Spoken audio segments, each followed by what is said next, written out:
Assalamualaikum warahmatullahi wabarakatuh. Perkenalkan, nama saya Kartus Maulana. Saya dari Prodi Pemanfaatan Sumber Daya Perikanan, Fakultas Kelautan dan Perikanan Universitas Syahkuala. Di sini saya akan membuat tugas ujian dari mata kuliah Ekologi Perairan. Saya akan merangkum 3 jurnal.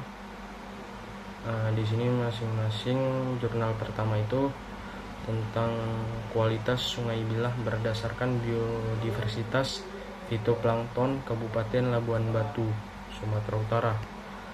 Sedangkan jurnal kedua itu adalah studi adaptasi ikan seluang Rasbora agriotaenia berdasarkan tahap domestikasi dari perairan Sebagau. Dan jurnal ketiga adalah kebiasaan makan dan luas relung ikan red devil atau Amphilophus labiatus di perairan Waduk Jatibarang, Semarang. Di jurnal pertama yaitu fitoplankton merupakan salah satu organisme penting bagi ekosistem perairan. Plankton terdiri dari fitoplankton dan zooplankton.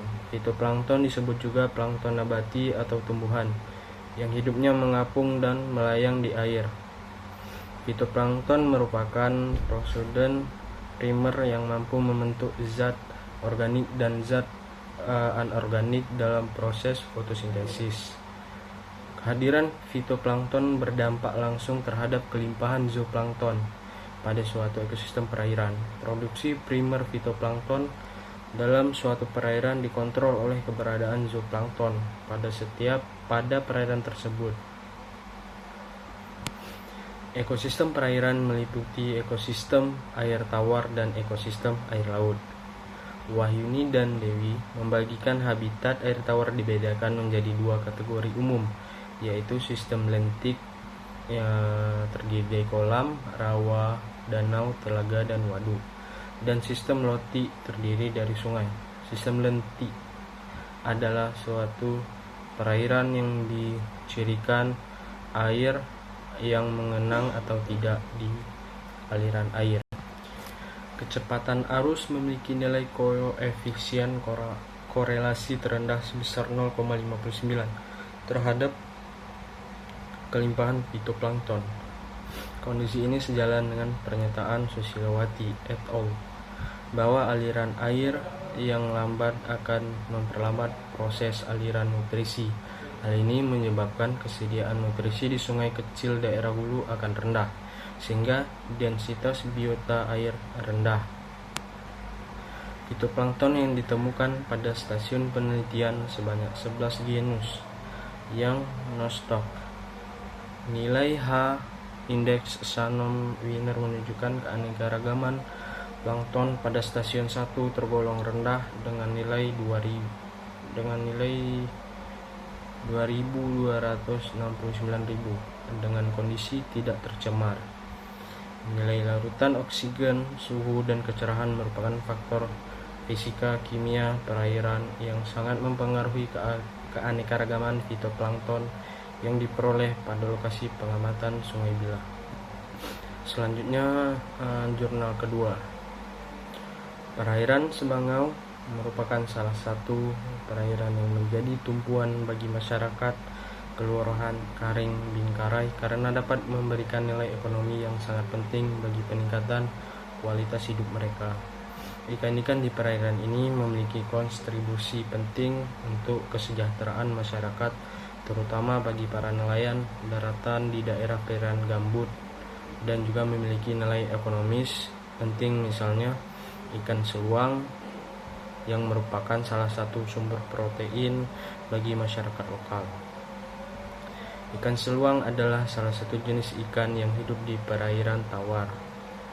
Usaha penangkapan ikan seluang sering dilakukan Statistik Perikanan Tangkap Provinsi Kalimantan Tengah tahun 2007 dan 2008. Jika hal ini dilakukan terus-menerus, akan menyebabkan langkanya keberadaan ikan seluang di alam dalam jangka waktu yang lama.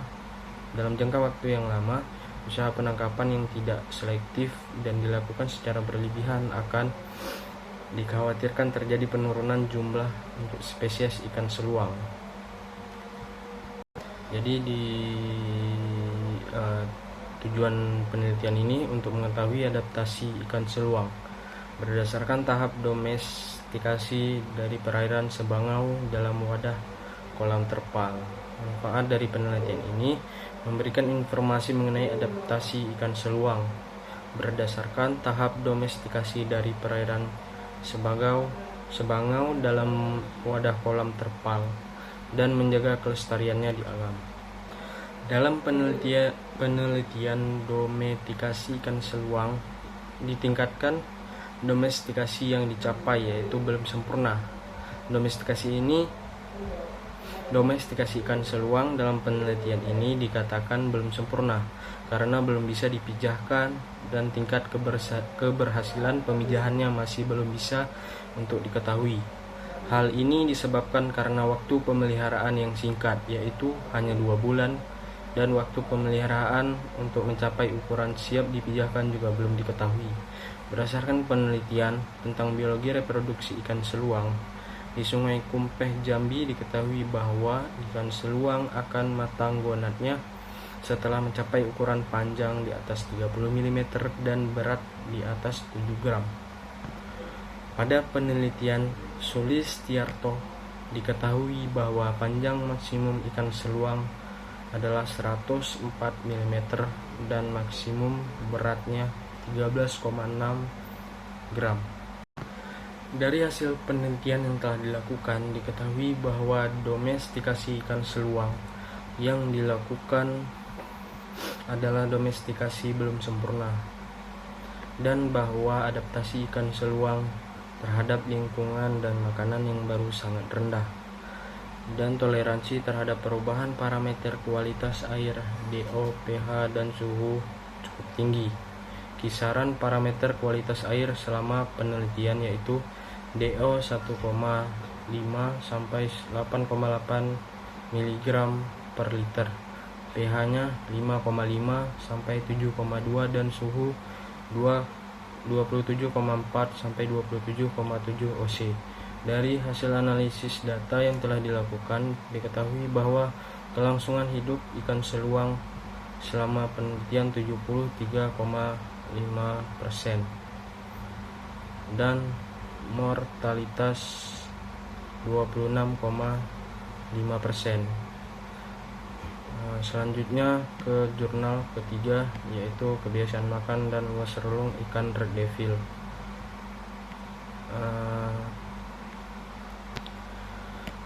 Penelitian ini dilakukan pada bulan Juli dan Oktober 2020 dengan mengambil sampel ikan red devil atau Amphilophus labiatus sebanyak 32 ekor di Waduk Jatibarang.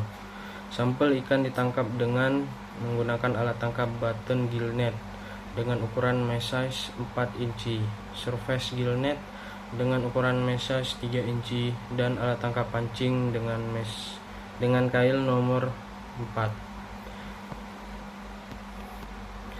Data kebiasaan makanan yang digunakan didapatkan dengan cara membedah sampel ikan dan diambil lambung dan ususnya, kemudian diawetkan dengan lugol. Lambung dan usus yang sudah diawetkan dikeluarkan isinya dan diencerkan dengan aquades, kemudian dilakukan pengamatan di bawah mikroskop dengan pembesaran 10 kali.